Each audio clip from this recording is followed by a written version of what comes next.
Assalamualaikum warahmatullahi wabarakatuh. Berjumpa kembali bersama saya, Neneng Nur Intan, mahasiswa Magister Pendidikan Dasar Universitas Terbuka. Pada kesempatan kali ini, saya akan memaparkan diskusi sesi 9 mata kuliah studi komparatif pendidikan dasar di berbagai negara dengan topik sistem pendidikan di negara-negara maju, di mana saya harus menganalisis dua buah artikel yang ada pada pengayaan 9.1 dan 9.2. Oke, kita langsung saja masuk ke artikel pertama. Artikel pertama yang saya analisis itu adalah berjudul Recent Trend in Measure to Correct Educational Inequality in OECD Countries yang ditulis oleh Yung Choi dan Ji Kyun Jang pada tahun 2021.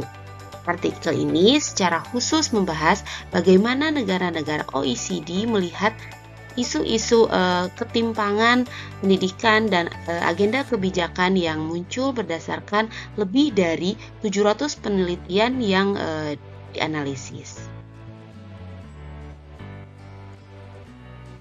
Nah, dari artikel tersebut ada 5 isu ketimpangan yang paling sering muncul. Mulai dari ketimpangan di sekolah dasar, dukungan bagi mahasiswa berpendapatan rendah, kesulitan integrasi siswa migran, peran legislasi, hingga isu kesetaraan gender. Hal ini menunjukkan bahwa ketimpangan pendidikan adalah isu global, tidak hanya terjadi di negara berkembang, tetapi juga dialami oleh negara-negara maju.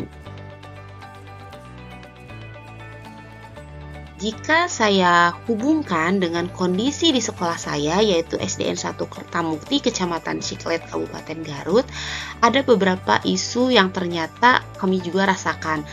Misalnya, kesenjangan kemampuan literasi dan numerasi antara siswa memang masih menjadi tantangan. Selain itu, latar belakang ekonomi, keluarga juga memengaruhi kesiapan belajar anak. Namun, perbedaan terbesar adalah konteksnya. Kami tidak menghadapi isu migrasi besar seperti negara-negara OECD. Lingkungan sekolah kami cenderung homogen dan masyarakat desa memiliki solidaritas yang tinggi.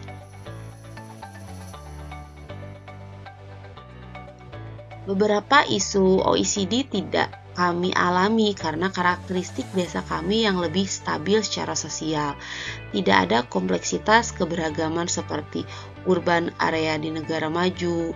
Selain itu, dukungan program pemerintah seperti BOS, PIP, dan bantuan seragam cukup membantu meringankan beban orang tua. Ukuran sekolah yang relatif kecil juga memudahkan kami memberikan dukungan lebih personal kepada siswa.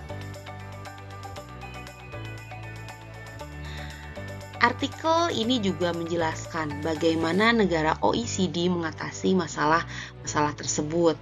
Mereka menyediakan bantuan pendidikan untuk keluarga berpendapatan rendah, memperkuat program inklusi bagi siswa migran, mengembangkan legislasi untuk mempersempit kesenjangan, serta memastikan kesetaraan gender dalam pendidikan dan dunia kerja. Solusi yang digunakan OECD memberi kita gambaran bahwa kebijakan pendidikan memang harus dibangun secara sistematik dan menyeluruh. Lalu, kebijakan OECD ini sangat relevan dengan modul yang telah saya pelajari, yaitu modul MPDR 5302. Di dalam modul menekankan pentingnya equity dan juga excellence, serta pentingnya pembelajaran dari kebijakan negara lain untuk meningkatkan kualitas pendidikan nasional. Melalui artikel ini kita melihat bagaimana negara maju memperbaiki ketimpangan secara nyata. Sebagai guru, saya juga bisa merefleksikannya untuk perbaikan di lingkungan sekolah saya, SDN 1 Kertamukti. Selanjutnya, saya juga menganalisis artikel yang kedua berjudul School Curriculum in Japan, karya Chi Nakayasu. Artikel ini mengulas bagaimana kurikulum nasional Jepang dirancang dan bagaimana hal tersebut berkontribusi terhadap prestasi tinggi Jepang dalam tes PISA. Kemudian, dalam artikel ini juga dijelaskan bahwa Jepang memiliki kurikulum nasional yang disebut Course of Study. Kurikulum ini menekankan konsep Zest for Life yang mencakup pengetahuan, keterampilan, dan karakter.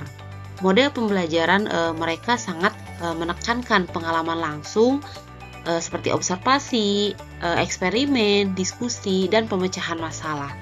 Kurikulum juga dirancang sebagai secara spiral sehingga materi berkembang bertahap dari kelas rendah ke kelas tinggi. Kemudian, Jepang juga berhasil mempertahankan posisi atas di PISA karena pemerintahan mereka berani melakukan reformasi besar setelah penurunan skor pada tahun 2003. Mereka memperkuat pembelajaran literasi, matematika, dan sains dengan pendekatan aktif, ditambah budaya disiplin yang sangat kuat. Hasil pendidikan mereka pun meningkat secara signifikan. Bagi kami di SDN 1 Kertamukti, pelajaran yang paling penting adalah pentingnya fokus pada kemampuan dasar, pembelajaran aktif, dan kontinuitas kurikulum yang kuat, yang sebenarnya juga selaras dengan kurikulum Merdeka.